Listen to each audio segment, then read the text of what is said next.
Ibadah Gereja Reform Injili Indonesia. Kami menyambut jemaat sekalian untuk kembali beribadah bersama di gedung gereja. Kami telah menetapkan beberapa langkah berikut ini demi menjaga kesehatan, keamanan, dan kenyamanan bersama. Suhu tubuh setiap jemaat akan diukur sebelum memasuki gedung gereja. Sebelum memasuki ruang ibadah, setiap jemaat juga dihimbau untuk mencuci tangan dengan air dan sabun atau dengan menggunakan hand sanitizer.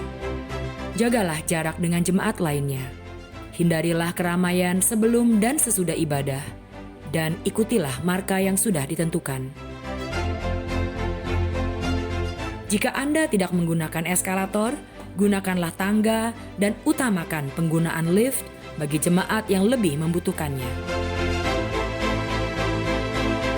Duduklah di bangku yang sudah ditentukan. Pakailah masker setiap saat, termasuk saat ibadah sedang berlangsung. Setiap kali Anda datang beribadah di gedung gereja, isilah formulir pendataan lewat WhatsApp atau Google Form atau kertas formulir. Data ini akan digunakan saat kami perlu melakukan penelusuran kontak atau contact tracing demi menjaga keamanan dan kesehatan kita bersama. Persembahan Anda dapat diberikan melalui transfer, QR Code, dan kotak persembahan yang tersedia. Para jemaat yang kurang sehat dipersilakan mengikuti ibadah secara online. Bagi jemaat GRI Pusat yang membutuhkan informasi atau bantuan, silakan menghubungi nomor berikut. Terima kasih atas pengertian dan partisipasi Anda sekalian dalam mengikuti tata cara ibadah kita bersama. Tuhan memberkati.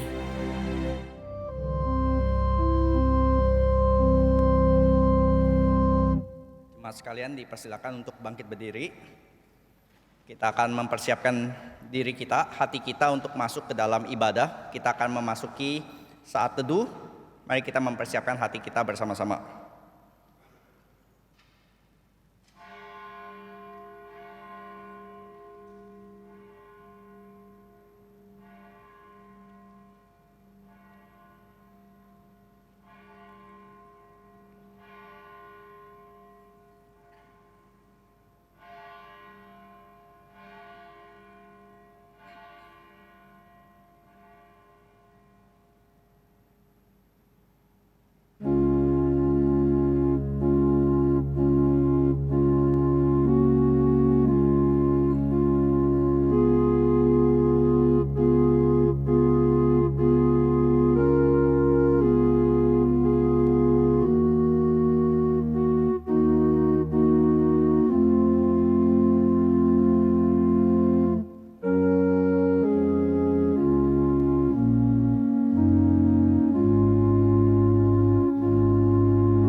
Dan kita telah melihat kemuliaannya, yaitu kemuliaan yang diberikan kepadanya sebagai anak tunggal Bapa, penuh kasih karunia dan kebenaran.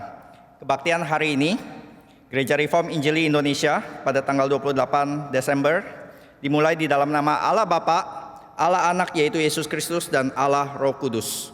Mari jemaat sekalian kita menyanyikan lagu yang pertama, Kabar Sukacita Kubawa, kelima baitnya.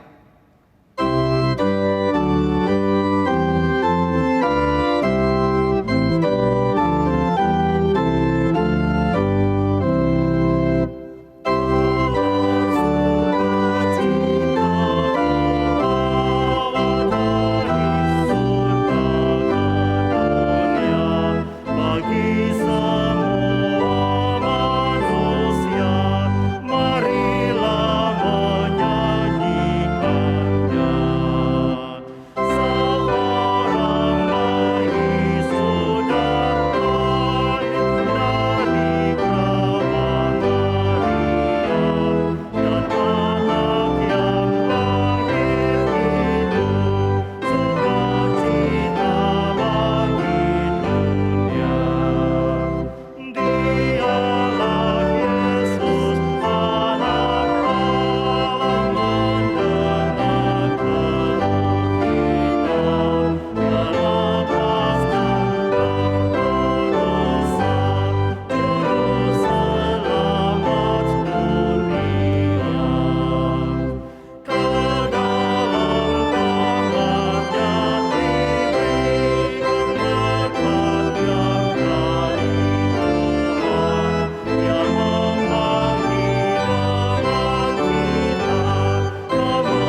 kita bersatu dalam doa.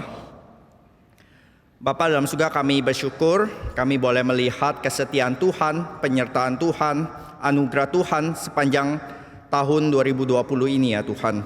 Kami melihat di tengah-tengah segala situasi yang sulit, tapi kami melihat penyertaan Tuhan nyata bagi umat-Mu, bagi gereja-Mu ya Tuhan, dan bagi dunia ini. Bahwa Engkau tidak meninggalkan ciptaan-Mu, bahkan Engkau memberikan terus-menerus segala yang kami perlukan. Dan kami berdoa di akhir tahun ini ya Tuhan, kami boleh mengingat segala berkat yang Tuhan boleh berikan. Kami boleh menghitung berkat-berkat Tuhan, dan kami juga boleh menjadi saluran berkat bagi dunia ini seperti yang Tuhan kehendaki bagi umat-Mu.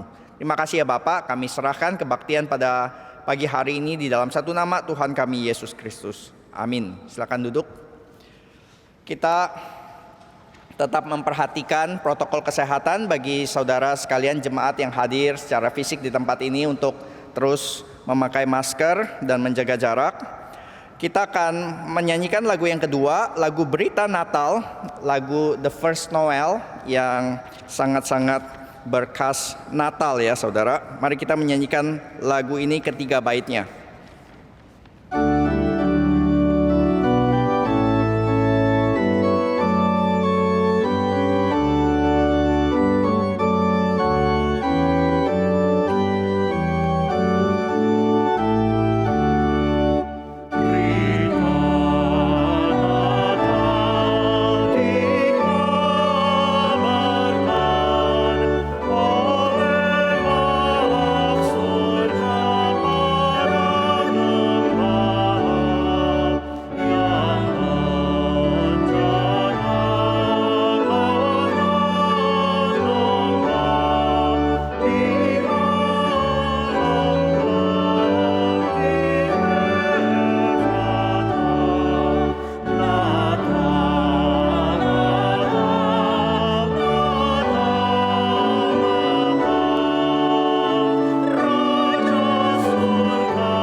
Sekarang saatnya saya mengajak saudara sekalian untuk membuka dari surat Ibrani pasal yang pertama.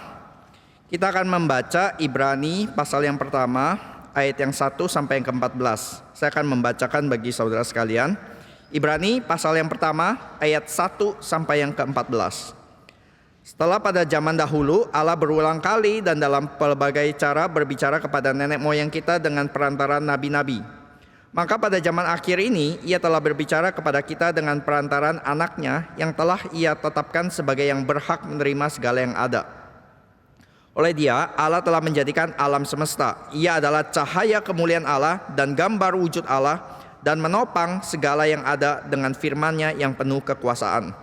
Dan setelah ia selesai mengadakan penyucian dosa, ia duduk di sebelah kanan yang maha besar di tempat yang tinggi, jauh lebih tinggi daripada malaikat-malaikat, sama seperti nama yang dikaruniakan kepadanya jauh lebih indah daripada nama mereka. Karena kepada siapakah di antara malaikat-malaikat itu pernah ia katakan, "Anakku engkau telah kuperanakan pada hari ini, dan aku akan menjadi bapaknya dan ia akan menjadi anakku." Dan ketika ia membawa pula anaknya yang sulung ke dunia, ia berkata, "Semua malaikat Allah harus menyembah dia." Dan tentang malaikat-malaikat ia berkata, "Yang membuat malaikat-malaikatnya menjadi badai dan pelayan-pelayannya menjadi nyala api." Tetapi tentang anak ia berkata, "Tahtamu ya Allah tetap untuk seterusnya dan selamanya, dan tongkat kerajaanmu ialah tongkat kebenaran. Engkau mencintai keadilan dan membenci kefasikan. Sebab itu Allahmu yang telah mengurapi engkau dengan minyak sebagai tanda kesukaan melebihi teman-teman sekutumu.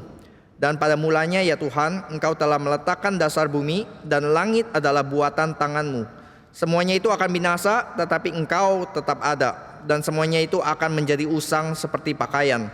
Seperti jubah akan engkau gulungkan mereka, dan seperti persalinan mereka akan diubah, tetapi engkau tetap sama dan tahun-tahunmu tidak berkesudahan."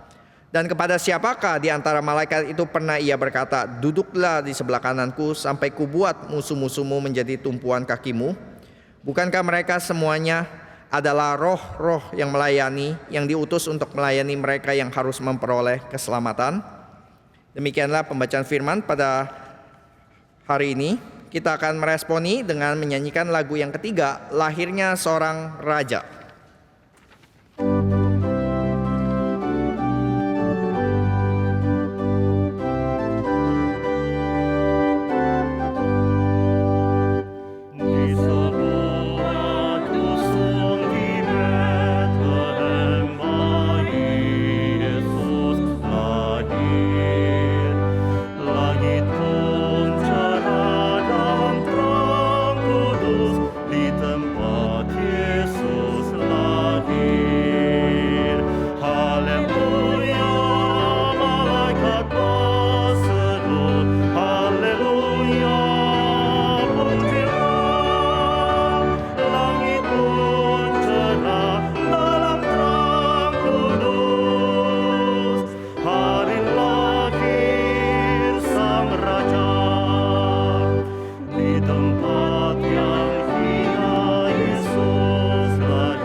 Kita akan menekankan beberapa warta yang harus menjadi perhatian bagi kita semua.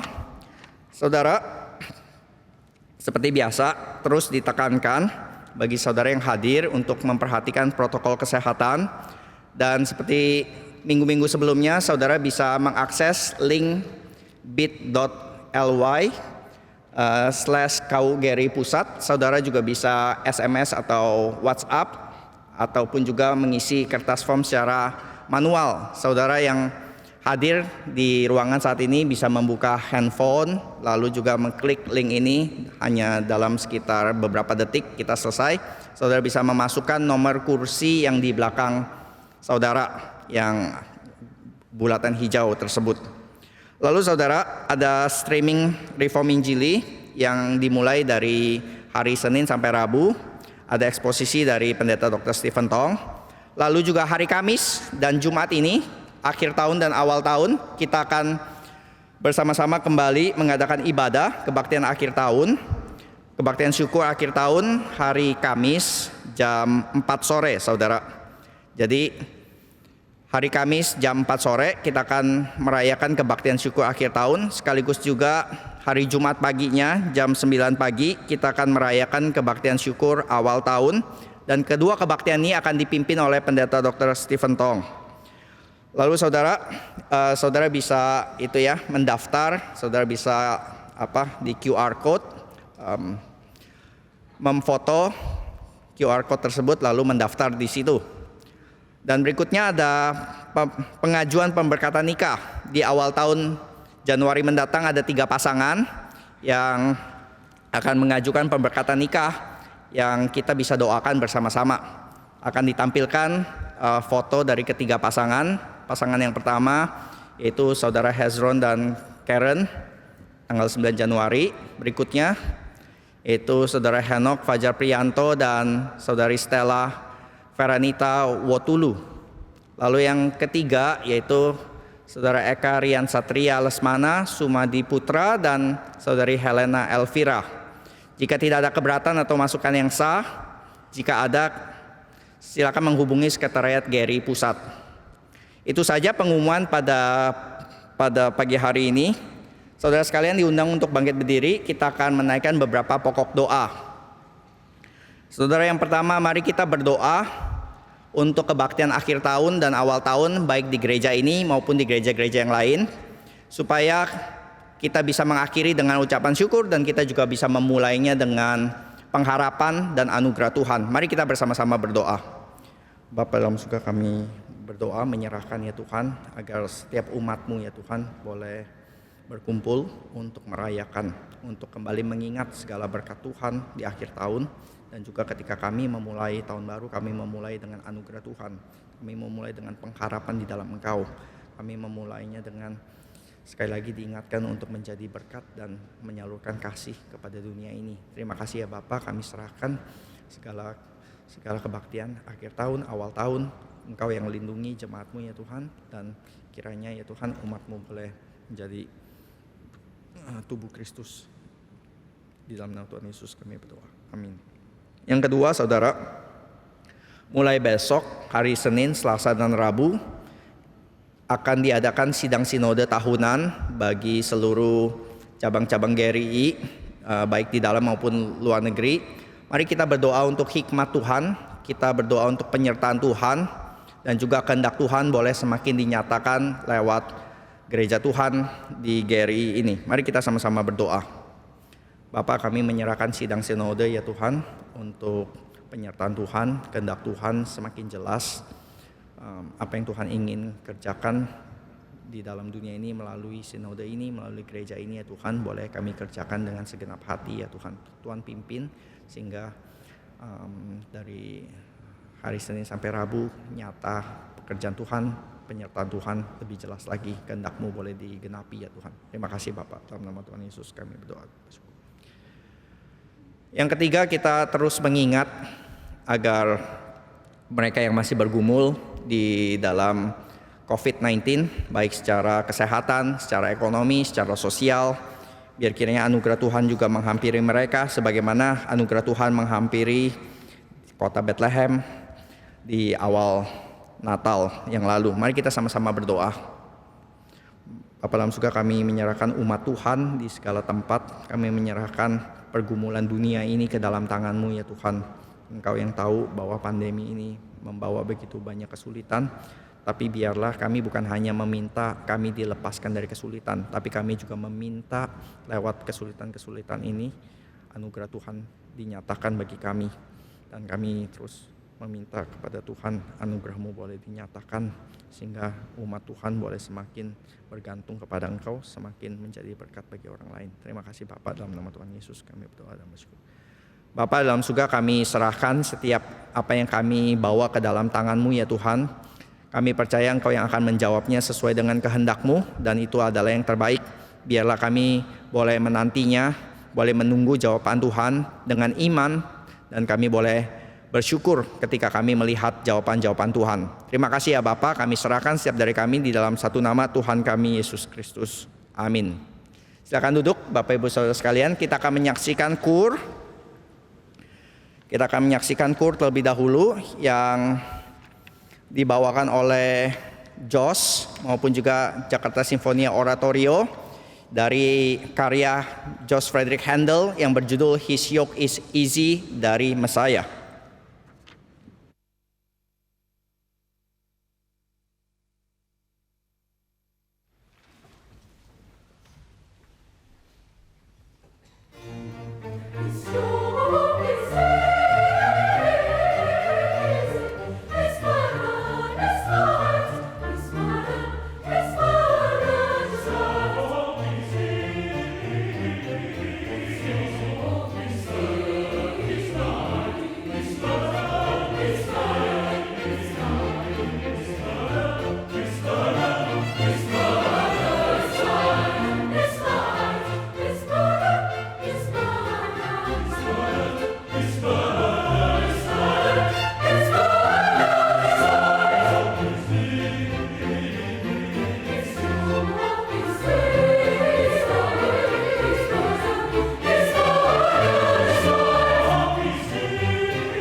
Ya, saudara sekalian, di momen Natal kemarin kita lihat ruangan ini penuh sekali ya, saudara, dengan orang-orang yang antusias terus merayakan Natal walaupun di dalam keadaan pandemi seperti ini. Maka saudara, walaupun kita tidak bisa merayakan Natal seperti tahun-tahun sebelumnya ya, dengan lebih penuh perayaan, tapi biarlah suasana Natal ini juga tidak dihalangi oleh pandemi, dan kita bisa sama-sama juga menyambut saudara sekalian yang di kiri kanan kita. Kita akan menyanyikan lagu yang kedua tadi, The First Noel. Lalu saudara tidak perlu berjabat tangan, tapi saudara bisa menyapa dengan gestur tangan ya, maupun juga dengan senyuman. Senyumannya nggak bisa terlihat, tapi kalau mata saudara sedikit mengecil atau sedikit sipit, maka akan lebih terlihat tersenyum. Kita akan menyanyikan lagu The First Noel, lagu yang kedua, bait yang pertama sampai selesai. Dan saudara bisa memberi salam ya, bagi kiri, kanan, depan, belakang. Silakan.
Hari Kamis dan Jumat ada kebaktian syukur, dan seperti biasanya kalau kita melihat dari tahun-tahun yang lalu itu akan sangat penuh dan mungkin antrian bisa sampai ke jalan-jalan raya, bahkan sampai ke rel kereta.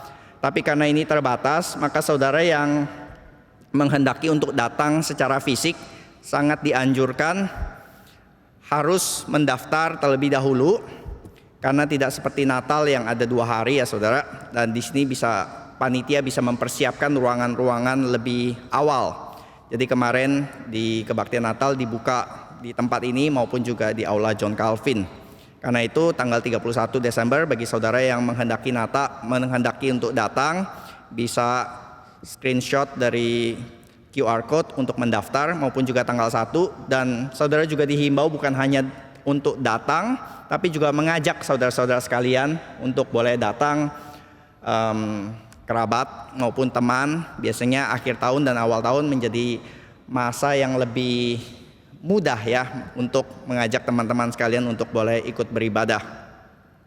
Saudara, ada satu pengumuman, yaitu bukan hanya kita bisa beribadah secara fisik dan online streaming bagi kita yang umum, tapi juga ada kebaktian sekolah minggu bisa diikuti oleh Zoom. Jadi saudara yang mempunyai anak-anak, jangan lupakan mereka juga beribadah. Jadi anak-anak juga dihimbau untuk datang beribadah. Saudara bisa mengikuti secara Zoom. Mari kita mempersiapkan hati kita menerima firman daripada hambanya. Kita akan menyanyikan lagu yang ketiga untuk mempersiapkan hati kita menerima firman Tuhan.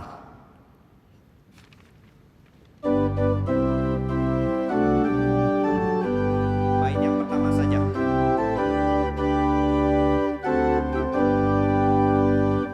Di sebuah dusun di Bethlehem, bayi Yesus lahir. Langit pun cerah dalam terang kudus di tempat Yesus lahir. Haleluya, malaikat berseru, haleluya, pujilah. Langit pun cerah dalam terang kudus, hari lahir Sang Raja. Mari kita berdoa. Berkatilah kebaktian pada pagi ini. Kiranya Roh-Mu memberikan pencerahan ke dalam hati kami dan pimpin masuk ke dalam kebenaran Tuhan yang berkuasa dan limpah. Pakailah hamba-Mu yang hina ini, ampuni segala dosa kami, sehingga kami boleh datang kepada Tuhan dengan kelancaran di dalam kerohanian kami. Dan pimpin masuk nama Yesus ke dalam. Amin. Di dalam tanggal ke-24 kita berbicara tentang Yesus datang memberikan hidup dan memberikan dengan kelimpahan. Inilah satu deklarasi yang tidak pernah muncul dari siapapun sepanjang sejarah. Apa yang diberikan oleh Yesus Kristus berlainan dengan apa yang kita peroleh di dalam ilmu, di dalam politik, di dalam ekonomi, di dalam militer, di dalam kebudayaan, dan di dalam segala sesuatu aktivitas, kegiatan dan pembelajaran daripada pengertian manusia sepanjang sejarah. Di dalam ilmu kita mengetahui apa yang disebut pengetahuan dan tidak mengetahui. Di dalam agama kita mengenal apa yang disebut baik dan jahat. Di dalam ekonomi kita belajar apa yang namanya untung dan rugi. Di dalam politik kita mengerti apa namanya pemerintahan dan yang diperintah. Di dalam militer kita mengerti apa yang namanya menang dan dijajah. Ini semua adalah hal yang paling penting di dalam hidup manusia. Sejak kita belajar umur 5, 6 di SD, kita mulai mengetahui pengetahuan segala sesuatu. Di dalam agama kita belajar bagaimana berhenti berbuat jahat dan bagaimana hidup di dalam kebajikan. Tetapi tidak ada satu aspek di dalam hidup manusia yang bicara tentang hidup kekal dan mati binasa. Karena demikian Allah memberikan anaknya yang tunggal itu, supaya barang siapa yang percaya kepada Dia jangan binasa, melainkan beroleh hidup yang kekal. Di sini terletak kewajiban dan tujuan Yesus datang ke dalam dunia inkarnasi untuk merubah nasib umat manusia. I come to give life. And I come to give you life abundantly. Saudara-saudara, inilah deklarasi Natal yang tahun ini kita dapat berita dari Tuhan. Yesus yang inkarnasi dari surga turun ke dunia berkata, aku memberikan hidup, bahkan memberikan hidup yang berkelimpahan. Nah saudara-saudara, apakah perbedaan hidup yang diberikan oleh Yesus dibanding dengan hidup yang dicipta Tuhan di dalam pengalaman kita berada di dunia ini? Hidup yang dicipta oleh Tuhan di dalam Adam adalah hidup natural, hidup ciptaan, hidup yang sementara, hidup yang bisa mati. Itu sebab berbeda dengan hidup yang Tuhan Yesus berikan kepada kita. I come to give life to my sheep. Aku memberikan hidup kepada domba-dombaku dan memberikan dengan kelimpahan. Ini bukan hidup yang kita terima daripada warisan ibu yang hubungan seks dengan bapak kita.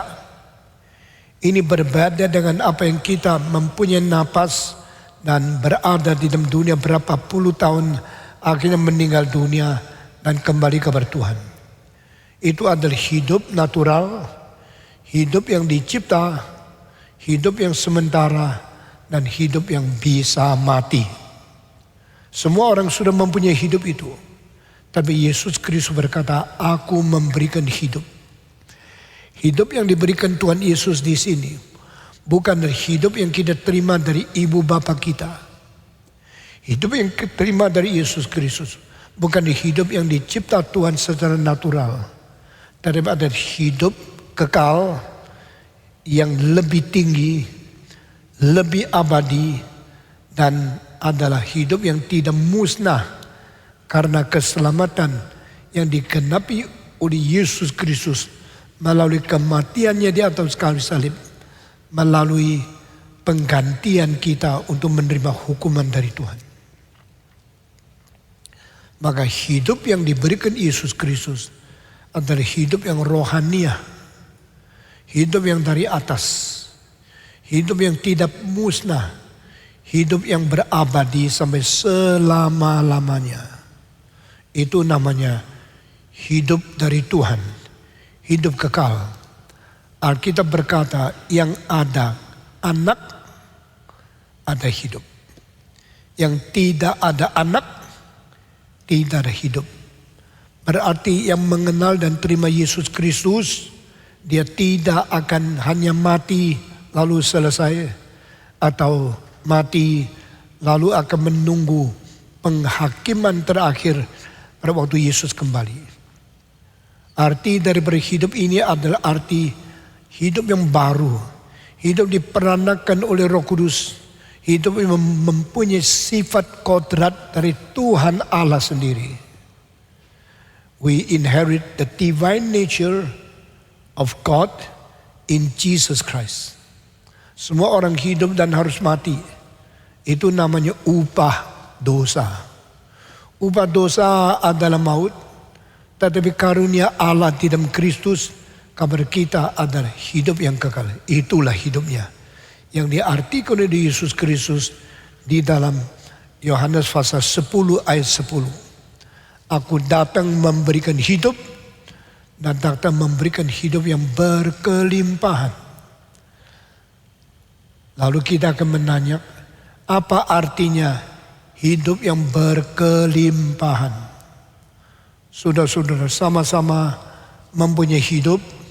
Ada orang dilayani di rumah sakit, tidak bisa bangun, tidak bisa bahkan cuci muka sendiri, tidak bisa sikat gigi, karena dia punya hidup yang sangat lemah dan hidup yang sangat tidak mempunyai kekuatan melayani diri. Tetapi hidup yang berkelimpahan berarti hidup bukan di dalam keadaan kondisi yang sehat walafiat, tapi hidup yang mempunyai kelebihan kekuatan untuk menolong orang lain, menyelamatkan orang lain. Itulah hidup yang sehat, hidup yang perkasa, hidup yang berkuasa, dan hidup yang kelebihan daripada kemampuan mengurus sendiri, tapi bisa menolong orang lain di dalam kesulitan. Saudara-saudara, selama 31 tahun setengah ini, saudara melihat dari dimulainya kali pertama kebaktian KRII tahun 1989 di Granada. Sampai hari ini engkau melihat Stephen Tong makin lemah, makin tua, makin tidak kuat, makin kurang mempunyai kekuatan jasmani yang cukup. Puji Tuhan kalau saya masih mempunyai kekuatan rohani untuk mengisi kebutuhan rohani manusia setiap minggu yang ikut streaming lebih daripada 8.000 orang. Kita bersyukur kepada Tuhan. Hidup yang lemah dan hidup yang limpah berbeda sekali. Hidup yang menuju ke kematian dan hidup yang menguatkan banyak hidup yang lain itu berkelainan. Itu sebab Alkitab mengatakan bukan saja kita harus memiliki hidup dari Tuhan itu, bahkan kita boleh mendapat hidup yang berkelimpahan. Lalu kita mau tanya, apakah artinya hidup berkelimpahan?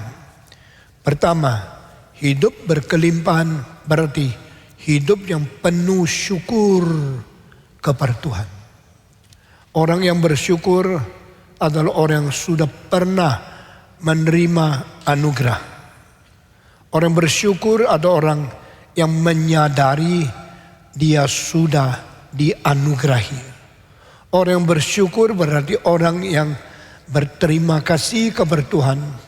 Orang yang bersyukur berarti orang yang mengembalikan kemuliaan kepada Tuhan. Mempunyai hidup tapi tidak limpah, tidak mungkin bersyukur kepada Tuhan. Karena belum sadar, belum insyaf, belum merasakan berapa ajaib dan berapa besar anugerah Tuhan itu. Yesus berkata, ada 10 orang yang disembuhkan oleh Tuhan dari penyakit kusta yang pada 2000 tahun yang lalu itu penyakit fatal yang tidak pernah mungkin sembuh lalu kembali sehat lagi. 10 orang itu datang kepada Yesus Kristus. Yesus berkata, bersihlah engkau. Setelah disembuhkannya 10 orang, Tuhan perintahkan mereka pergi kepada imam, bilang sama mereka, saya sudah sembuh. Lalu 10 orang itu pergi menghadapi imam orang Yahudi. Karena kalau orang sudah sembuh dari perpustakaan harus diperiksa. Kalau dia sudah kulitnya bersih, tidak ada lagi pengaliran nanah dan tidak ada luka dan seluruh tubuh sudah sehat, kulitnya sudah bersih, lalu diberikan pengumuman orang ini sudah bersih. Tapi itu tidak mungkin terjadi. Karena semua orang sakit kusta pasti makin lama makin rusak dan akhirnya mati di dalam penyakit kusta yang tidak ada kesembuhan dan tidak ada pengharapan. Tetapi orang-orang baru mungkin disembuhkan kalau Yesus yang melakukan mujizat itu.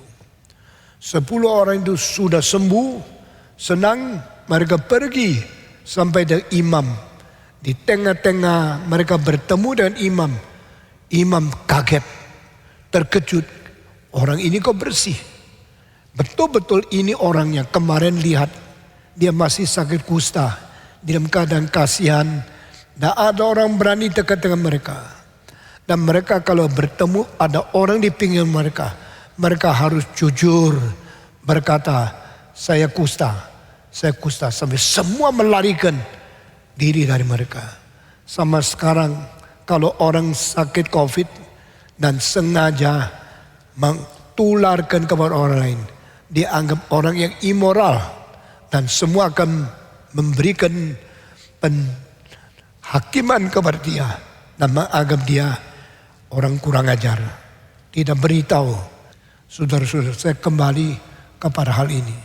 Pada waktu sakit kusta yang zaman Yesus Kristus tidak ada cara kesembuhan. Tidak ada pengharapan hidup dengan sehat lagi. Yesus dengan kuasa Tuhan menyembuhkan 1 kali 10 orang, semua bersih. Silakan pergi kepada imam. Mengapa Yesus perintahkan mereka pergi kepada imam? Karena kesembuhan dari Yesus Kristus 100% dan sungguh-sungguh sehat kembali. Sehingga Yesus mempunyai kepastian yang mutlak bahwa mereka sudah sembuh. Sesudah mereka sembuh, mereka sudah lapor, diberikan sesuatu saksi, mereka sudah bersih. Sesudah itu 9 orang pulang senang-senang kembali bergaul dengan masyarakat. Hanya satu yang pikir, saya kenapa bisa sembuh? Karena saya diberkati oleh Tuhan menjalankan mujizat di dalam hidup saya. Dia sendiri pulang, hanya 1 orang datang kepada Yesus memberikan terima kasih. Oh Tuhan, Engkau menyembuhkan saya. Lalu berkata dengan suara teriakan besar, saya sudah sembuh. Saya kembali ke sini untuk mengucap syukur, untuk berterima kasih kepada Yesus dan kembalikan kemuliaan kepada Allah. Waktu orang itu kembali, Yesus berkata, bukankah yang disembuhkan 10 orang? Kenapa kecuali 1 orang kafir ini datang memuji Tuhan? Yang 9 orang Yahudi di mana? Kenapa mereka tidak kembali? Kenapa mereka tidak bersyukur? Kenapa mereka tidak berterima kasih dan tidak memuliakan Tuhan? Yesus sedikit kecewa melihat orang sudah menerima anugerah tapi tidak bersyukur kepada Tuhan. Itu sebab hari ini pertama kali atau di dalam butir pertama, siapakah orang yang mempunyai hati dan hidup yang berkelimpahan? Orang yang mempunyai hidup limpah yaitu orang yang kembali bersyukur kepada Tuhan. Kita semua orang Kristen sudah menerima hidup dari Tuhan. Kita dipenuhkan oleh Roh Kudus. Kita mempunyai hidup yang baru, tapi kita yang bersyukur sedikit. Kita merasa semua anugerah itu take it for granted sebagai satu anugerah yang patut kita terima. Tak perlu terima kasih sama Tuhan. Saudara-saudara, apakah hidup kita miskinnya seperti orang yang tidak bersyukur ini? Alkitab berkata menerima anugerah, menyadari anugerah, menginsyaf anugerah yang diterima, lalu kembali memberikan syukur kepada anugerah Tuhan. Ini langkah-langkah yang sederetan kita harus memiliki semua. Bukan menerima lalu kabur. Bukan diberkati Tuhan lalu lupa. Sudah diampuni dosa lalu berdosa lagi. Bukan kita sudah diselamatkan, kita tidak memuliakan Tuhan. We are saved. We are atoned. We are redeemed. We are given forgiveness in order to glorify God, in order to give thanks to our God. Kita diampuni, ditebus, kita diselamatkan, kita diberikan pengampunan dosa. Bukan untuk kita nikmati anugerah lalu diam-diam. Bukan kita menerima anugerah lalu kita lupa. Kita menerima anugerah supaya kita sadar, kita insyaf, kita bersyukur, kita berterima kasih kepada Tuhan. Lalu kita mengucapkan kemuliaan Tuhan untuk memasyurkan namanya dan kuasa yang besar dari Tuhan kepada sesama manusia. Sudah berapakah orang kau injili? Sudah berapa orangkah kau bawa kepada Kristus? Engkau sudah mendapat anugerah, engkau menganggap sepi, engkau terima pengampunan, engkau anggap seharusnya, engkau sudah diberikan pembersihan dosamu dan diberikan perdamaian dengan Tuhan Allah, lalu engkau diam-diam menjadi orang Kristen seolah-olah belum pernah terjadi anugerah yang kau alami di dalam hidupmu. Kiranya Tuhan mengampuni kita, jadikan kita orang yang rasa sudah bersih, sudah diampuni, sudah dapat hidup yang baru. Mari kita memuji Tuhan, bersyukur kepada Tuhan, memuliakan Tuhan, membesarkan nama Tuhan, mengabari Injil kepada orang lain. If you have been saved, try to save others. You have been pardoned and forgiven your sin, try to forgive others. Engkau sudah mendapatkan keselamatan, muliakanlah Tuhan, kabarkan Injil, jadi orang bersyukur kepada Tuhan. Karena ini membuktikan engkau mempunyai hidup yang berkelimpahan. Ini butir pertama. Hidup yang berkelimpahan berarti hidup yang mengingat anugerah, yang sadar anugerah, dan sungguh-sungguh bersyukur pada Tuhan karena anugerah yang sudah kita terima. Orang Kristen yang berterima kasih kepada Tuhan sedikit, yang menerima anugerah banyak, yang minta anugerah lebih banyak, tapi yang memuliakan Tuhan atas anugerah hampir tidak ada. Bukankah yang disembuhkan ini ke 10 orang? Mengapa yang kembali cuma 1? Saudara-saudara, biar Tuhan tidak kecewa kepada kita. Saya seorang diselamatkan Tuhan.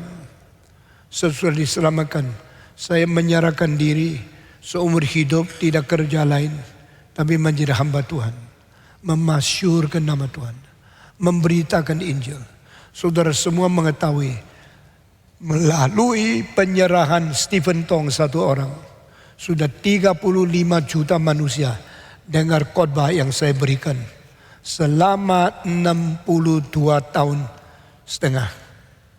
Saudara-saudara, melalui satu orang bersyukur dan memberitakan Injil sudah menjadi berkat bagi puluhan bangsa, 600 kota, 30 juta manusia yang mendengarkan Injil.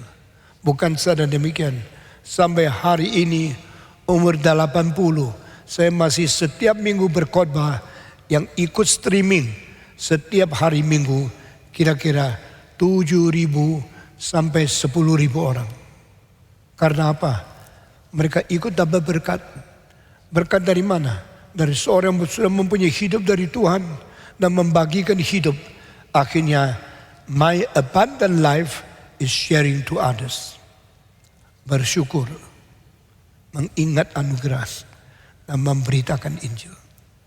Kedua, orang yang hidup berkelimpahan adalah orang yang membagi-bagikan anugerah hidup kepada mereka yang belum menerima anugerah. To share your life. Ini adalah kalimat yang kita terima daripada Lukas. Bukan di dalam Injil Matius, bukan di dalam Injil Markus, bukan di dalam Injil Yohanes, juga bukan di dalam Injil Lukas. Kalimat Yesus Kristus. Engkau bilang, bukankah Matius, Markus, Lukas, Yohanes, 4 Injil yang menjadi pencatatan riwayat pelayanan dan karier Yesus selama hidup 33 tahun setengah? Memang betul. Tetapi kalimat ini lebih berbahagia orang yang memberi daripada orang yang menerima. Semua ikut 1, 2, 3. Lebih berbahagia orang yang memberi daripada orang yang menerima. Kalimat ini bukan di Matius, bukan di Markus, bukan di Lukas, bukan di Yohanes. Dari mana ya? Kalau 4 Injil yang mencatat riwayat Yesus tidak mencatat ayat ini. Ayat ini dari mana? Ayat ini dari Kisah Para Rasul, buku kelima dari Perjanjian Baru. Loh, kalau demikian berarti banyak hal yang Yesus katakan belum dicatat 4 Injil. Iya. Kalau begitu berarti banyak hal yang dikerjakan Yesus Kristus belum dicatat di imat Injil. Iya. Kenapa tidak dicatat? Ada yang lupa, ada yang kelalaian, ada yang tidak diperhatikan. Jadi Yesus berdoa kepada Allah Bapa di dalam pasal 17 Yohanes. Ratusan kalimat yang diucapkan Yesus Kristus yang ingat semua Yohanes. Lukas tidak, Matius tidak, Markus tidak. Hanya satu rasul yang paling dekat dengan Yesus. Dia mendengar setiap kalimat doa sang anak kepada sang Bapa di surga. Dan dia ingat semua, dia catat semua. Baru kita mengetahui bahwa Yesus pernah doa seperti itu. Kalau demikian berarti masih banyak kalimat ucapan Yesus Kristus selama 3,5 tahun yang belum diingat dan tidak dicatat. Masih banyak pekerjaan Tuhan yang pernah dilakukan oleh Yesus belum diingat dan belum dicatat.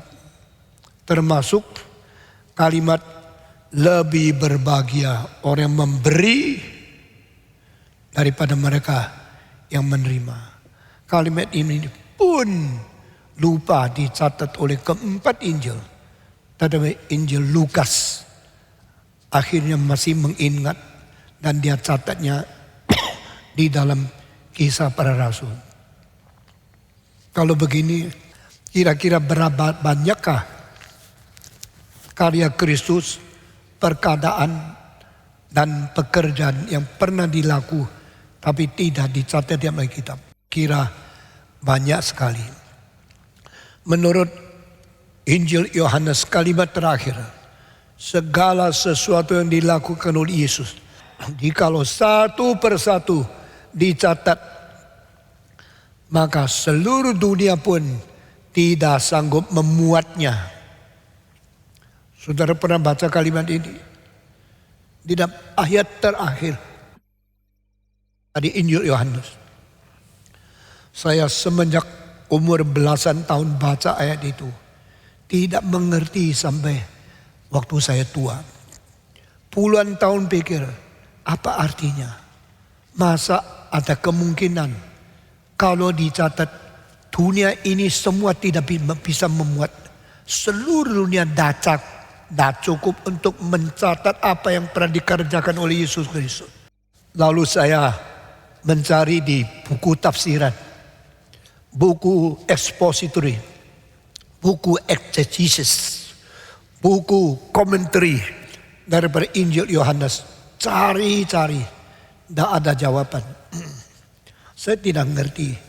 Kenapa ada ayat yang saya sendiri tidak ngerti. Lalu bagaimana saya melayani Tuhan. Saya mengkhotbahkan kepada seluruh dunia. 20 tahun lebih saya penasaran. Saya mau mengerti. Akhirnya saya dapat pencerahan dari Roh Kudus. Apa disebut hal-hal yang pernah dilakukan oleh Yesus. Kalau dicatat satu persatu, seluruh dunia tidak sanggup memuatnya. Karena alam semesta semua dicipta oleh Yesus Kristus.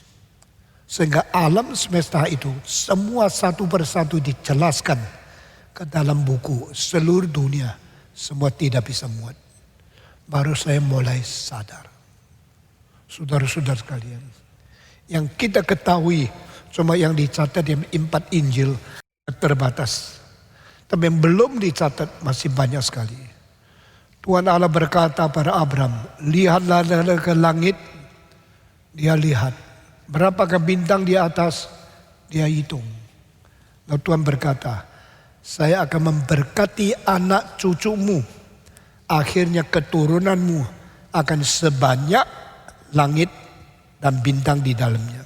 Sebanyak pasir di tepi laut. Keturunanmu akan sebanyak bintang di langit, sebanyak pasir di laut. Saya tanya, banyak mana?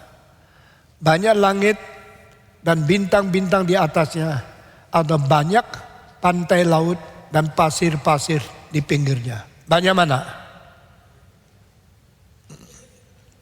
Coba jawab. Lebih banyak pasir di pantai atau lebih banyak bintang di atas langit? Banyak mana? Hah? Lebih banyak mana? Jangan takut salah. Coba jawab. Banyak mana? Pasir ya.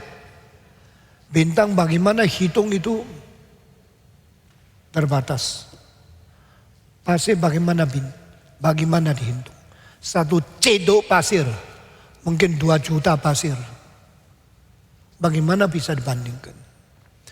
Tuhan tidak salah. Waktu saya kecil saya juga penasaran. Bagaimana bisa membandingkan bintang di langit dengan pasir di laut. Lalu saya penasaran cari lagi pentafsir. Akhirnya waktu saya umur 20-an. Saya mendengar khotbah seorang dan dia mengatakan bintang tinggi, pasir rendah. Bintang surgawi, pasir duniawi. Bintang bernyala, pasir gelap tidak bernyala. Karena anak-anak Abraham ada 2 golongan. Satu golongan orang Kristen surgawi, mengkilap, bersinar, dan menunjukkan jalan untuk orang di tengah-tengah malam yang gelap. Itu orang Kristen yang baik. Kedua, ada orang Kristen yang seperti pasir, untuk diinjak-injak dan tidak mengkilap, tidak bercahaya, hanya di pinggir laut, tempat yang rendah saja. Maka Tuhan berkata kepada Abraham, engkau akan mempunyai kedua macam keturunan. Semacam seperti bintang di langit, semacam yang lain seperti pasir di laut. Waktu itu saya kaget. Dan saya berkata, Tuhan, saya keturunan Abraham secara rohani. Karena dia bapak orang beriman. Saya keturunan beriman. Saya mau seperti bintang. Saya tak mau seperti pasir. Karena bintang itu sedikit, pasir itu banyak. Tetapi ternyata ini salah. Setelah saya makin belajar, makin mengerti fisika, saya mengetahui bintang banyaknya lebih dari pasir. Cuma kita tidak sanggup melihatnya. Setelah teleskop yang besar ditemukan oleh manusia, makin menemukan teleskop, makin menyadarkan manusia bintang yang kita lihat terlalu sedikit. Bikin teleskop paling besar. Sekarang yang paling besar di dunia, di Amerika, Petaluma Mountain. Di atas itu ada sebuah Hubble teleskop. Dia punya itu kaca besarnya 200 inci. Tapi akhirnya saya dengar disaingi oleh Tiongkok, berada di dalam satu teleskop yang lebarnya 530 inci di kota Nanjing. Makin menemukan alat, makin mengetahui yang kita tidak tahu lebih banyak. Menemukan yang lebih besar lagi, menyadarkan kita lebih tidak tahu apa-apa. Baru kita tahu langit di atas kita, bintang di dalamnya lebih bermiliar-miliar, triliun-triliun, banyaknya lebih daripada pasir di laut. Berarti 3.500, 4.000 tahun yang lalu, waktu Allah bicara Abraham, dia pakai pengetahuan astronomi yang paling canggih, yang sekarang kita baru mengerti. Jangan kira pasir itu banyak, bintang lebih banyak. Seluruh alam semesta, dari tepi kanan sampai tepi kiri, itu lebarnya berapa puluh ribu tahun daripada waktu sinar berlintas di dalam garis itu. Saudara-saudara, saya makin takut kepada Tuhan. Saya semakin merasa dirinya kecil. Karena Tuhan yang abadi ada Tuhan yang tidak terbatas. Saudara-saudara, dan Tuhan berkata, orang yang limpah hidupnya atau orang memberi. Saya mau tanya, engkau menjadi orang Kristen sampai hari ini, orang Kristen yang memberi ada orang Kristen yang menerima. Engkau saban hari minta anugerah Tuhan, terus mau menerima saja. Tapi tidak pernah memberi kepada orang lain. Waktu saya masih umur 10, saya pernah saksi di sini. Saya mempunyai 50 sen untuk naik becak setelah capek pulang ke rumah setengah jalan. Karena itu jalan kira-kira 4 kilometer atau 5 kilometer. Kalau saya naik becak 1 rupiah. Waktu itu saya umur 10. Tapi kalau saya sudah jalan separuh, sisa 1/4 atau 40%. Saya kasih 50 sen, becak mau. Saat saya sudah paling capek, jarak terakhir, saya baru kasih 50 sen, becak. Saya pulang ke rumah di Jalan Baliwerti. Tolong hantar saya. Oke, karena dekat. Nah itu menyelesaikan keletihan saya. Setelah saya belajar piano di jalan kaki 5 km di tempat yang lain. Pulang sisa 2 km saya pakai 50 sen. Boleh sampai di rumah. Tapi saat saya mau panggil becak, saya melihat seorang pengemis yang tua rambut putih sekali. Ulurkan tangan, tolong kasih saya uang. Anak umur 10 hari itu sangat sedih melihat. Lalu mesti kasih dia uang. Saya tidak ada. Yang ada cuma 50 sen untuk naik becak. Tapi kalau saya tidak kasih, dia teriak dengan muka yang begitu sedih, begitu kurus.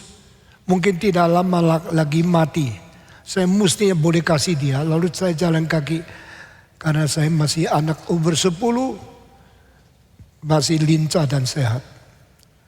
Tetapi keraguan itu bikin saya tidak bisa ambil keputusan. Saya mau kembali, jangan. Saya perlu naik becak. Saya tidak kembali, teriakan itu terus tusuk di dalam hati saya. Setelah kira-kira beberapa menit, saya tidak bisa tahan lagi. Dan ambil keputusan kembali memberikan uang satu-satunya kepada dia. Setelah saya memberikan uang, orang tua itu berdiri dengan tangan gemetar berkata, Tuhan memberkati engkau. Dari pendeta dia. Dia memberikan berkat kepada saya. Tapi hari itu sukacita di hati saya. Tidak habis-habis. Setelah saya pulang di rumah, sudah lebih lambat, kira-kira 20 menit. Mama saya tanya, kenapa hari ini lebih lambat? Biasanya bukankah engkau naik becak pulang dengan uang 50 sen yang saya kasih? Tapi hari ini saya jawab, Mama, 50 sen itu sudah tidak ada. Kenapa? Engkau buang di mana? Engkau lupa di mana? Engkau hilang di mana? Saya bilang tidak hilang, tidak buang. Kenapa tidak pakai uang itu naik becak? Engkau sudah jalan capek sekali. Karena saya sudah kasih orang tua pengemis yang kelihatan kasihan sekali. Mama saya cuma menjawab, kalau demikian sudahlah, makan dan mengasuh. Tuhan memberkati engkau. Anak kecil, hati baik, yang engkau ada, engkau berikan kepada orang yang perlu. Sukacitanya tidak habis-habis. Saya sudah menolong orang lain. Itu umur 10. Pada waktu saya umur 57, saya di Amerika sesudah khotbah dikasih uang $4.000 untuk tiket dan honor. Saya taruh di kantong, setelah habis khotbah saya turun, lalu saya ketemu dengan seorang pemuda yang berkata, Patong ya? Saya bilang iya, di tengah jalan loh. Engkau dari mana? Saya dari Jakarta. Jalan apa? Jalan di dekat pertengahan kota Jakarta itu. Engkau sudah selesai sekolah. Saya sudah selesai sekolah di Carnegie Mellon. Saudara kalau mengerti, itu salah satu sekolah yang top, yang derajatnya tinggi, universitas terkenal di Amerika. Sesudah selesai, saya pergi belajar Westminster Theological Seminary. Sekolah teologi yang kita ada MOU dengan Dr. Profesor Lilbeck. Nah, engkau sudah dapat gelar apa? Di dalam universitas saya sudah lulus S1. Di dalam Theological Seminary saya lulus S2. Dan sekarang engkau mau pulang Indonesia. Kalau engkau sudah lulus Westminster, silakan bantu sekolah teologi STT RII yang saya dirikan di Jakarta. Dia bilang tidak. Saya sudah mengambil keputusan untuk menjadi missionary. Saya tanya diutus oleh siapa? Tidak ada. Uang dari mana? Tidak tahu. Engkau mau mengabari Injil di mana? Di Irak. Wah, saya pikir ini anak Indonesia tidak tahu mati. Lalu saya tanya, kapan engkau mau pergi? Bulan depan. Saya sudah minta visa, saya sudah beli tiket, saya sudah mau berangkat. Siapa yang utus kamu? Tidak ada. Ada gereja kasih engkau uang? Tidak ada. Waktu itu satu suara di hati, kasihlah dia uang yang ada di dalam kantongmu. Gerakan itu mendesak saya dan saya mengetahui uang itu saya perlu pulang ke Indonesia karena tiket sudah bayar, sekarang dikembalikan uang. Saya kerja berat, dikasih honor, tetapi orang ini pergi ke tempat tidak ada keluarganya, tidak ada gerejanya. Lalu saya berkata, Tuhan, beri aku kekuatan untuk menjalani kehendak-Mu. Setelah ngomong sekejap waktu, saya masukkan kantong saya. Apa ini? Saya bilang, ini uang Tuhan. Untuk pertama kali engkau dikirim ke Irak. Saya tidak tahu bisa bantu berapa. Tapi saya tangan kosong pulang pun, tiket sudah ada. Saya tidak apa-apa.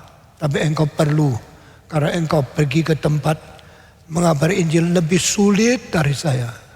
Lebih bahaya dari Indonesia. Pakailah uang ini. Jangan-jangan, saya bilang jangan tolak. Karena ini gerakan dari Tuhan. Silakan terima dengan baik. Ini adalah pengalaman bagaimana memberi. Sejak umur 10 sampai sekarang. Saudara-saudara. Waktu saya melihat pendeta-pendeta kita yang sudah melayani beserta dengan saya sampai 25 tahun. Belum ada rumah, belum ada bekal untuk menghidupkan keluarganya. Saya mengeluarkan uang, minta persetujuan daripada gereja dan majelis untuk dibagikan kepada kira-kira 30 pendeta dan penginjil yang berada di gereja ini 5 tahun yang lalu. Lalu saya mempersiapkan koleksi arloji Rolex satu-satu. Setelah umur 50 saya bagi ke mereka. Yang sudah pernah saya bagi Rolex itu kira-kira sudah hampir 40 orang. Masih ada banyak pendeta mulai menjadi tua. Saya harap waktu mereka tua, mereka paling sedikit ada apartemen kecil sendiri. Paling sedikit ada satu arloji Rolex menghibur pelayanan setia kepada Tuhan. Saudara-saudara, selama engkau memberi, baru engkau belajar apa artinya cinta kasih yang penuh sukacita. Setelah engkau memberi, baru engkau mengerti apa artinya hidup berkelimpahan melalui memberikan bagian dari dirimu menjadi bahagia orang lain. Yang ikut Yesus dengar khotbahnya 5.000. Tadi waktu mereka pulang, mereka dapat makanan karena Yesus membagikan roti.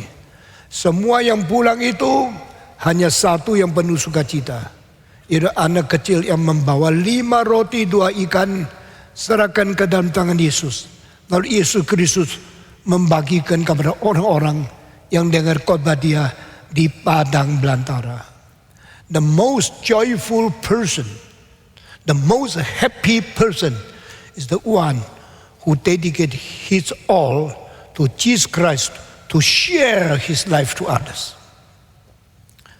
Love can never be kept until it is given. Life can never be perfect until it is shared. 2 2 kalimat ini dari saya, boleh catat baik-baik. Hidup tidak pernah menjadi sempurna kecuali hidup itu dibagi-bagikan kepada orang lain. Cinta tidak pernah dipelihara kecuali cinta itu sudah menjadi sesuatu sumber bahagia untuk memberkati orang lain. Can we share? When we keep our love imperfect, kiranya Tuhan memberkati kita masing-masing. Perempuan yang tidak nikah sama perempuan yang menikah, bedanya apa? Perempuan yang menikah memberikan cintanya untuk anak-anaknya. Di situ dia lebih matang, lebih dewasa, lebih sempurna. Perempuan yang tidak menikah selalu terima cinta dari orang-orang tua nenek moyangnya, tapi tidak ada kesempatan memberikan nikah kepada keturunan anak-anaknya. Di situ dia mempunyai ketidakseimbangan. Lihatlah seorang ibu memberikan susu kepada bayi. Itu satu gambaran paling indah. Itu sesuatu keseimbangan di dalam menerima dan memberi, yang memberi kita mengerti kalimat Yesus Kristus. Blessed are those who give, because blessed are those who give more than they receive. Lebih berbahagia orang memberi daripada yang menerima. Kalau engkau di dalam hidupmu selalu memberi, selalu menolong, selalu membagi-bagikan berkat anugerah kepada orang miskin, sukacitamu pasti lebih besar dari sukacita orang-orang yang hanya menunggu diberkati, menunggu diberikan hadiah oleh orang lain. Tapi orang reform diberikan tugas memberi. Waktu kita mengadakan kebaktian, baik KKR regional maupun Kapin, orang di kota-kota, loh Stephen Tong mau datang sini mau khotbah, kita dikasih apa? Kita tidak. Mereka harus bayar uang, ikut bantu membuat panggung, ikut bantu mempublikasikan. Kita sudah disuruh kerja kok tidak dikasih uang. Ini pelayanan apa ini? Gereja reform lain sama gereja lain. Bahkan di sini, kalau kita ada convention, kita ada seminar, kita ada penginjilan, kita minta semua panitia ikut memberikan iman. Pada waktu memberikan janji iman, engkau berkorban, tapi imbalannya sukacita rohani. Engkau bukan senang karena diberi, engkau senang karena engkau membagi-bagikan. Dalil Alkitab ini, kalau kita tidak jalankan, kita tidak mengerti firman Tuhan. Yesus Kristus berkata, blessed are those who give than those who receive. Berbahagialah orang yang memberi lebih daripada mereka yang menerima. Di dalam membahagiakan ini, engkau belajar bagaimana membagi-bagikan, memberikan dirimu kepada orang lain. Saudara-saudara, pada waktu Yesus berkata, berilah mereka makan, muridnya bingung.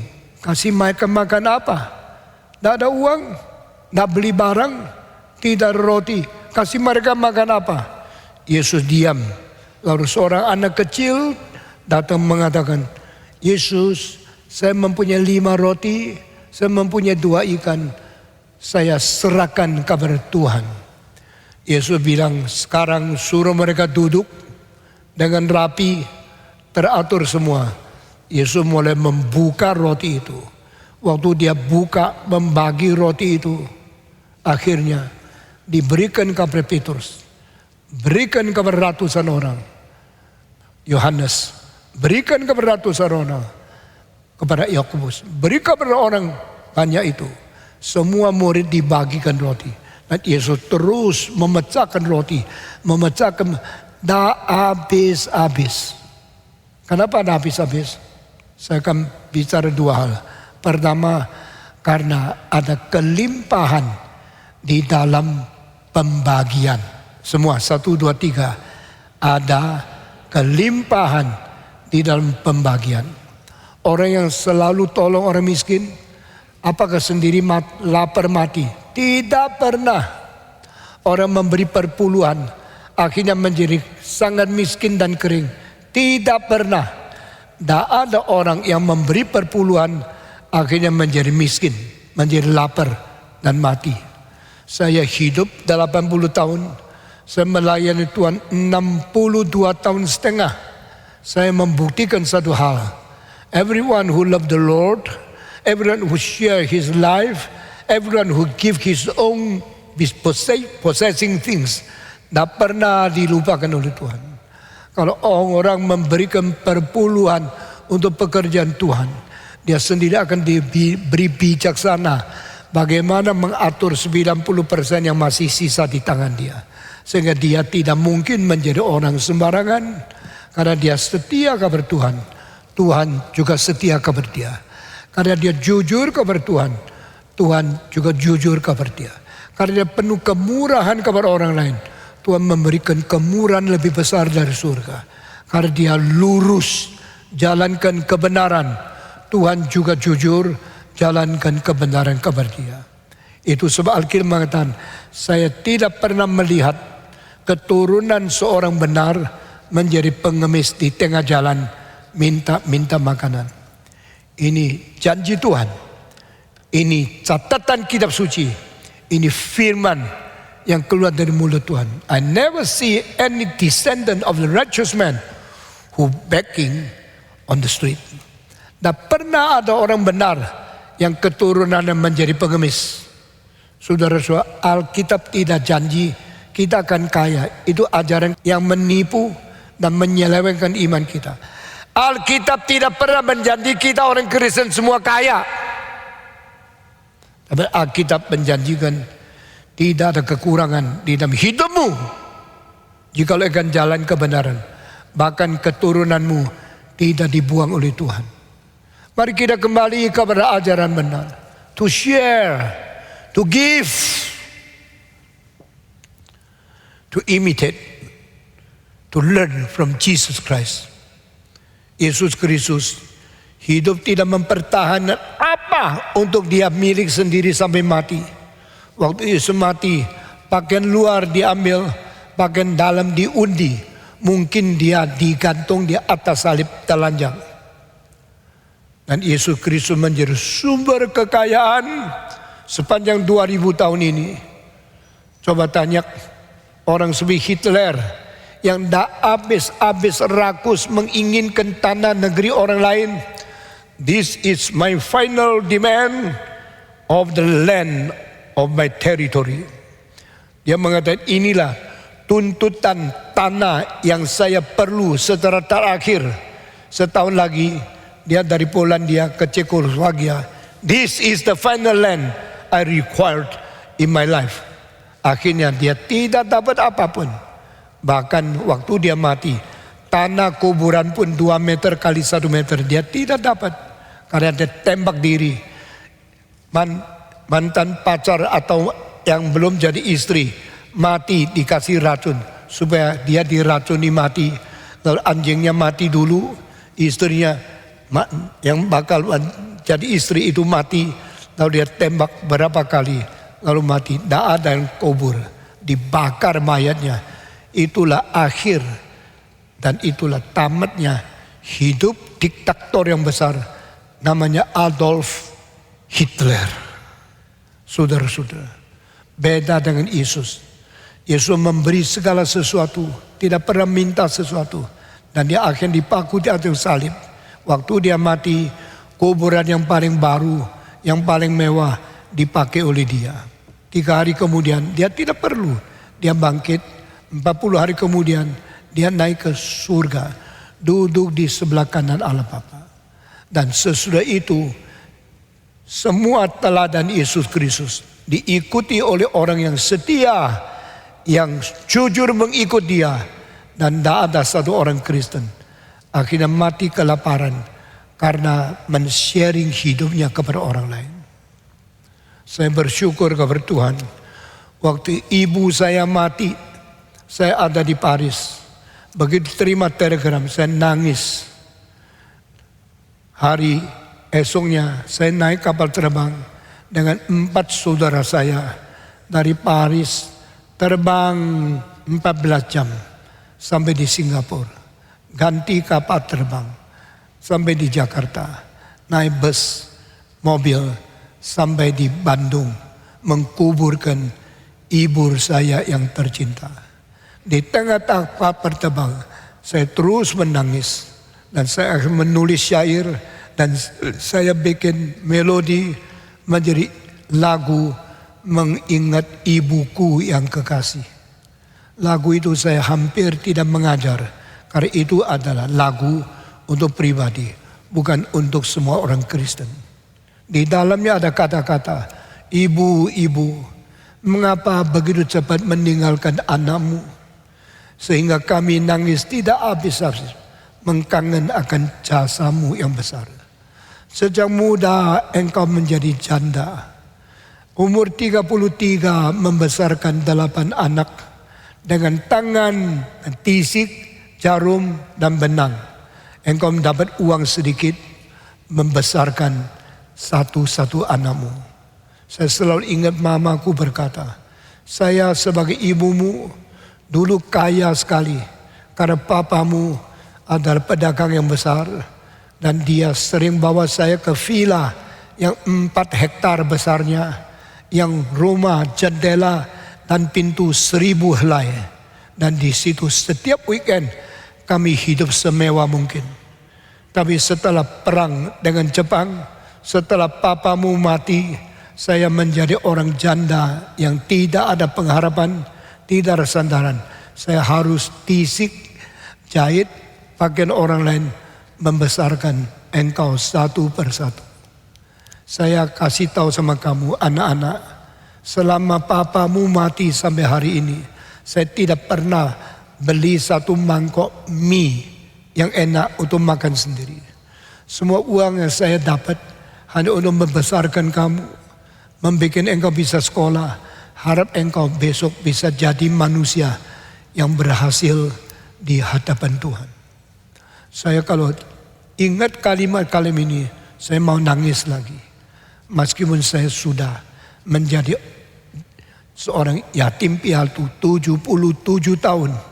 Tapi kalimat mama selalu mengingat saya, menggugah saya. Seorang janda yang setia. Dan dia berkata, kalau engkau sudah besar, jangan lupa Tuhan. Jangan lupa orang miskin. Jangan lupa mengabarkan Injil.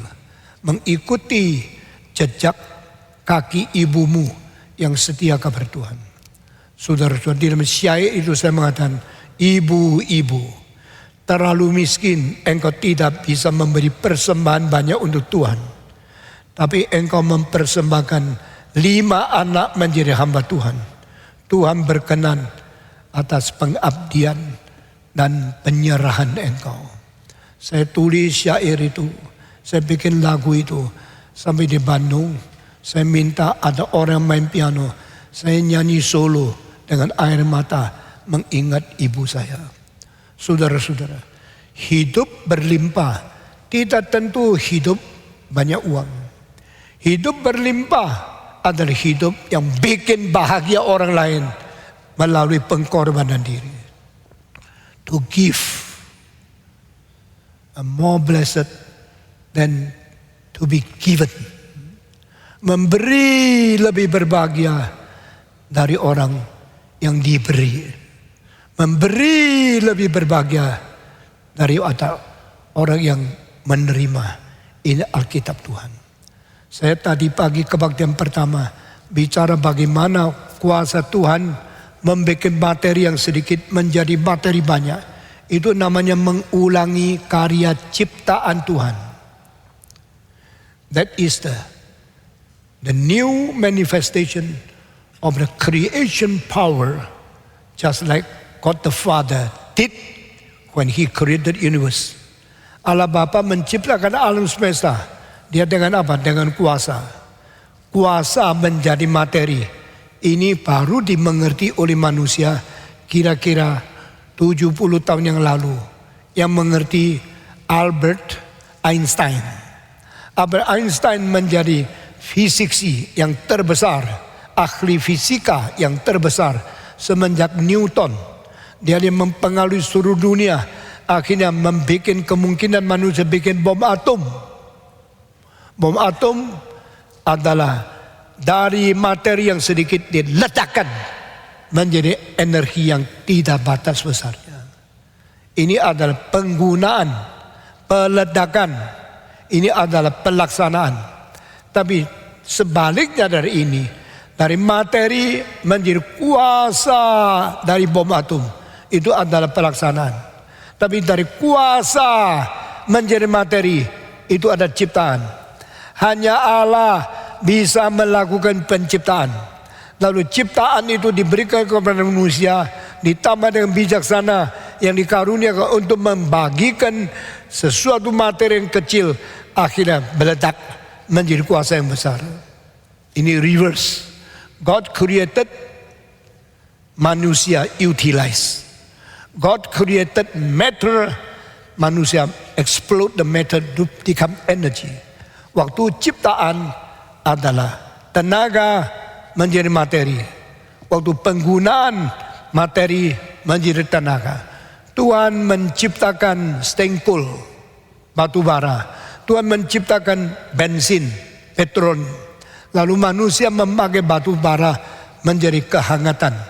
Manusia memakai bensin menjadi tenaga mendorong mobil. Tuhan menciptakan uranium. Manusia meledakkan menjadi bom atom. Ini semua adalah dua arah. To create and to utilize. To create and to explode. To create and make matter happen. And to utilize and make the matter to be dissolved. Become the energy. E is equal to MC square. Kalau kita melihat pada waktu Yesus membagikan roti, waktu itu dia sedang melaksanakan ciptaan lebih banyak materi. 1 ikan untuk 1.000 orang, 5 ikan untuk 5.000 orang, 5 roti untuk 1.000 orang. 1 roti yang kecil di dalam tangan Tuhan waktu membagi menjadi makin banyak, menjadi cukup untuk ribuan orang makan. Itu namanya sharing because of abundant life. Waktu engkau membagi, engkau telah menyatakan kelimpahan hidupmu. Aku datang memberikan hidup dan memberikan hidup yang berlimpah. Saudara-saudara, kita bersyukur bertuhan. Ini semua adalah sesuai dengan ilmu yang kita mengerti. Ketiga, apakah artinya hidup yang berlimpah? 2600 tahun yang lalu, seorang filosof yang terbesar di Tiongkok namanya Lao Tzu, lebih duluan berapa puluh tahun daripada Konghucu. Dan mendalamnya dia punya filsafat, sangat mengagumkan seluruh dunia. Dia waktu 80 naik kerbau, tinggalkan kota, sampai di gerbang pintu seorang penjaga bilang, saya tahu kalau tidak salah engkau Profesor Lao Tzu, engkau seorang dosen yang besar sekali, pujangga yang agung sekali. Silakan jawab saya. Bapak mau kemana?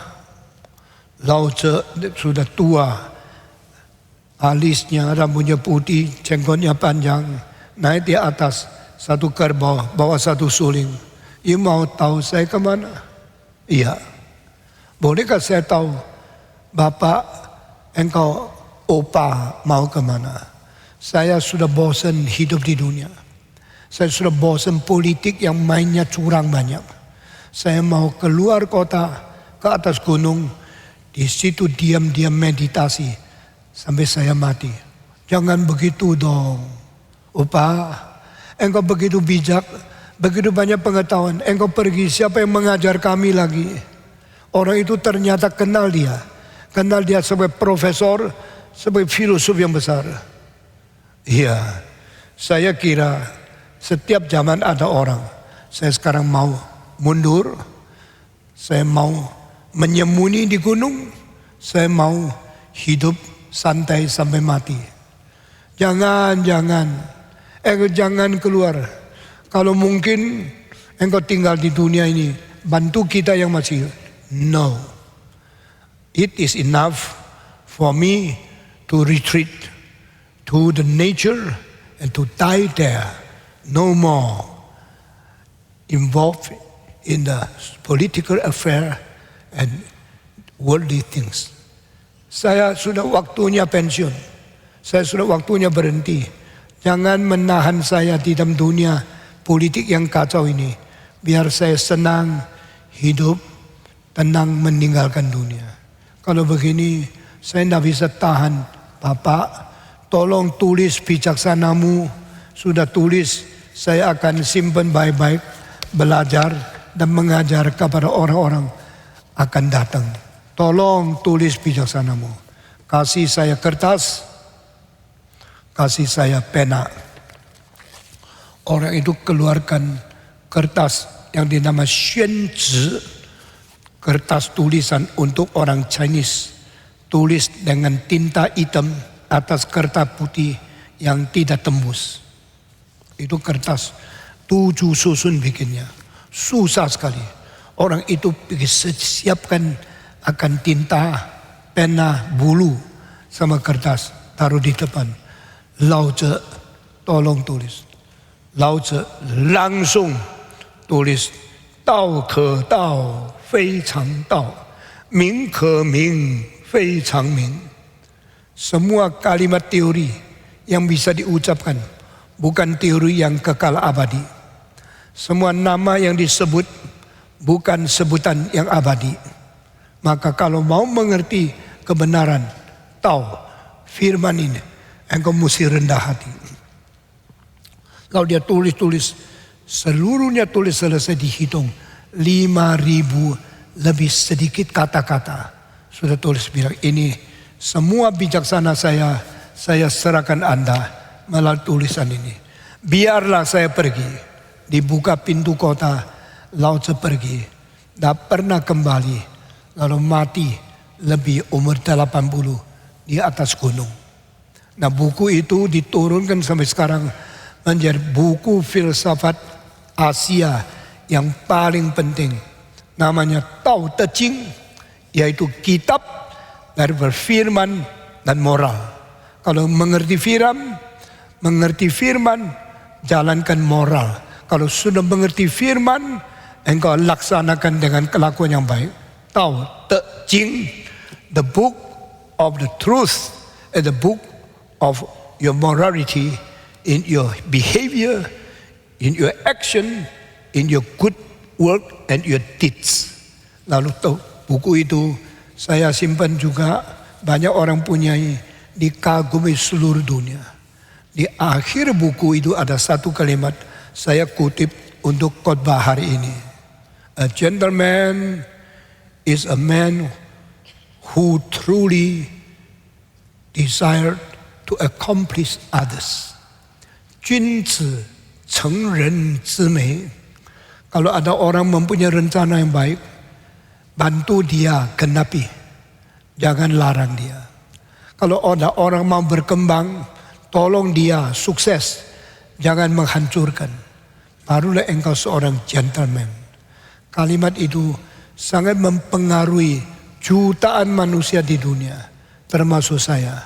If you are a gentleman, please do not do destructive work, do not ruin others. Sekarang banyak orang yang sangat jahat, bikin anak muda dari kecil narkoba, dari kecil porno, dari kecil bohong, dari kecil berkelahi, menghancurkan hidup-hidup yang sedang bertumbuh. Kamu tidak boleh lakukan ini. Menurut ajaran daripada Tao Te Ching yang ditulis oleh Lao Tzu, if you are a gentleman, please accomplish others. Make others become grow, become advanced, become perfect. Kalau engkau seorang beres, orang baik, genapilah rencana yang baik dari orang lain.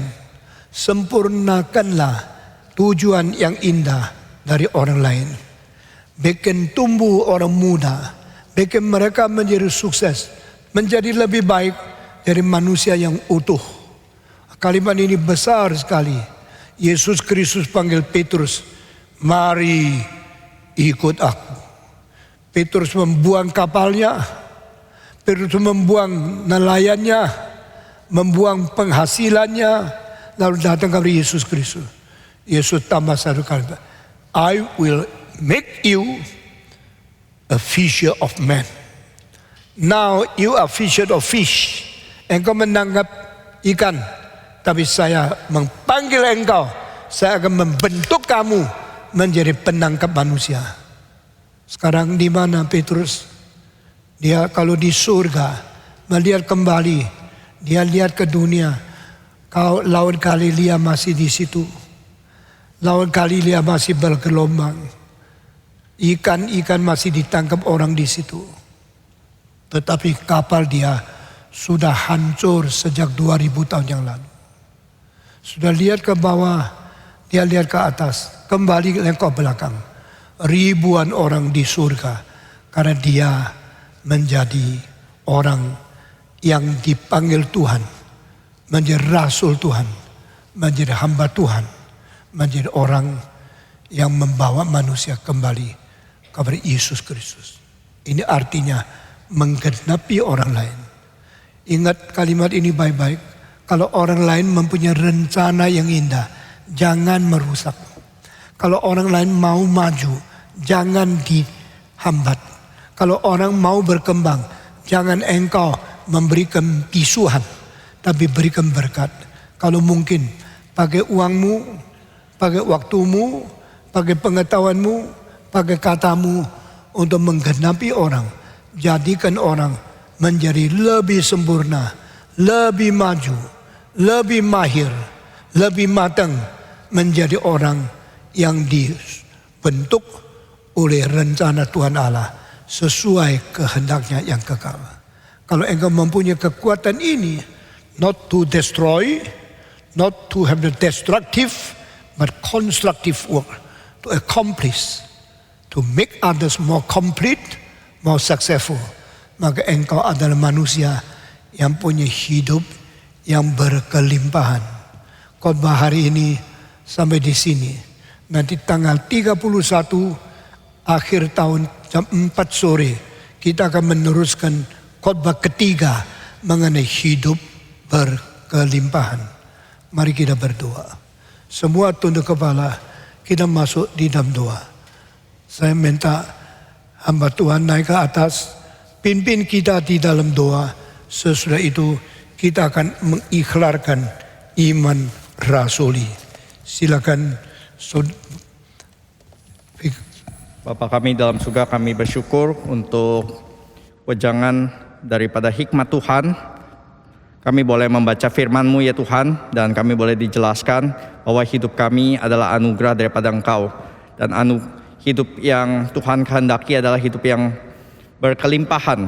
Dan kami yang sudah menerima hidup yang kekal daripada Kristus, biarlah hidup itu tidak berhenti di dalam diri kami, tapi boleh terus memancar menjadi aliran-aliran yang terus menjadi berkat bagi orang lain.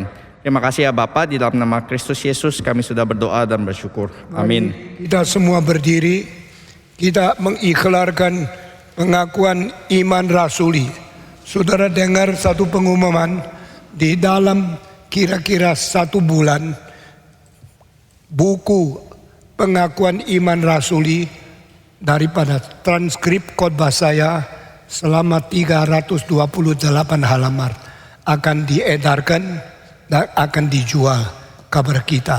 Karena ini satu berkat dari Tuhan. Mari kita membaca pengakuan iman rasuli. 1, 2, 3. Aku percaya kepada Allah, Bapa yang Maha Kuasa, Khalik langit dan bumi, dan kepada Yesus Kristus, Anak yang tunggal Tuhan kita, yang dikandung dari Roh Kudus, lahir dari anak darah Maria, yang menderita sengsara di bawah pemerintahan Pontius Pilatus, disalibkan, mati dan dikuburkan, turun ke dalam kerajaan maut, pada hari yang ketiga bangkit pula dari antara orang mati, naik ke surga, duduk sebelah kanan Allah, Bapa yang Maha Kuasa, dan dari sana Ia akan datang untuk menghakimi orang yang hidup dan yang mati. Aku percaya kepada Roh Kudus, gereja yang kudus dan am, persekutuan orang kudus, pengampunan dosa, kebangkitan tubuh, dan hidup yang kekal. Amin. Silakan duduk, Bapak Ibu Saudara sekalian. kita akan memberikan persembahan. Kita akan menyanyikan lagu yang keempat, Surga Turun.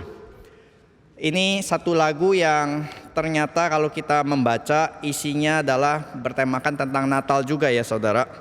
Kita seringkali lebih banyak berpikir tentang naik ke surga, tetapi dalam lagu ini kita diajak memikirkan bukan kita orang Kristen menunggu ke surga satu saat kelak, tapi kita diajak untuk menghadirkan surga sekarang dengan membagi hidup seperti yang tadi sudah dikhotbahkan. Mari kita menyanyikan Surga Turun sambil kita juga kita memberikan persembahan sebagai respon kita.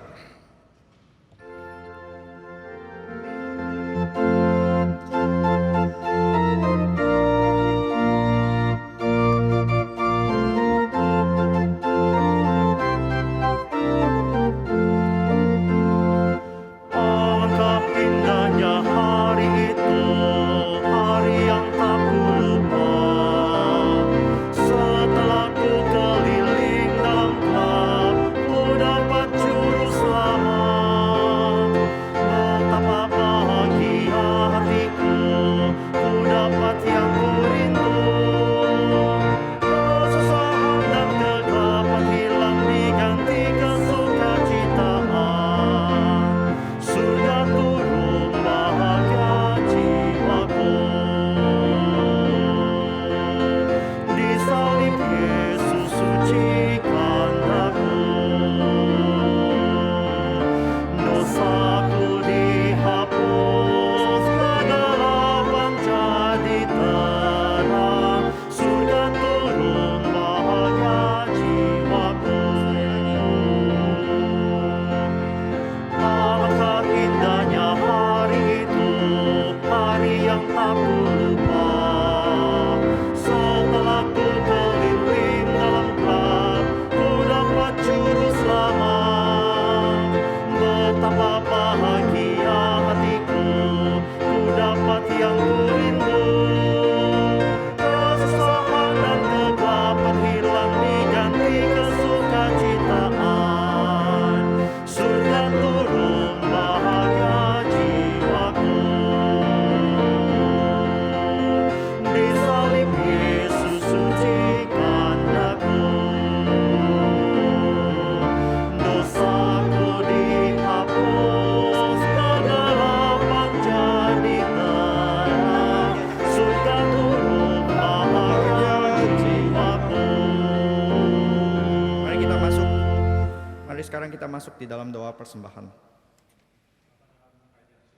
Bersyukur pada hari ini karena Engkau masih memberikan kesempatan bagi kami untuk beribadah.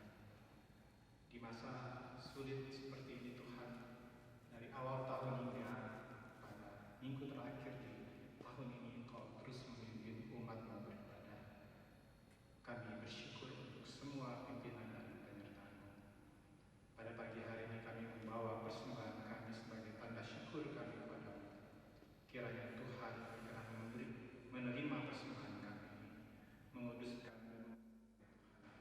dan kiranya Tuhan juga boleh menggerakkan hati kami untuk terus menjadi saksi Tuhan, memberi hidup sebagaimana Engkau memberikan hidup yang berkelimpahan kepada kami. Di dalam nama Tuhan kami Yesus Kristus, penebus dan juru selamat kami hidup, kami berdoa. Amin. Kita bagi diri, kita menyanyikan doksologi dan kita akan menerima berkat dari Pendeta Ivan Raharjo.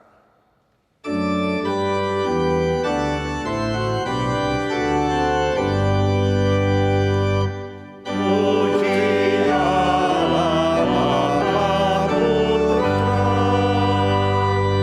puji Allah Roh Kudus, ketiganya yang esa.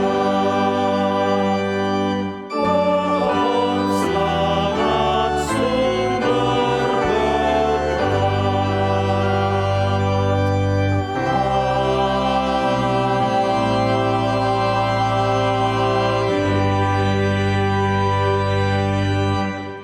Jemaat yang dikasihi Tuhan, arahkanlah hati kita kepada Tuhan dan pulanglah dengan membawa berkat darinya. Tuhan memberkati engkau dan melindungi engkau. Tuhan menyinari engkau dengan wajah-Nya dan memberi engkau kasih karunia. Tuhan menghadapkan wajah-Nya kepadamu dan memberi engkau damai sejahtera. Amin.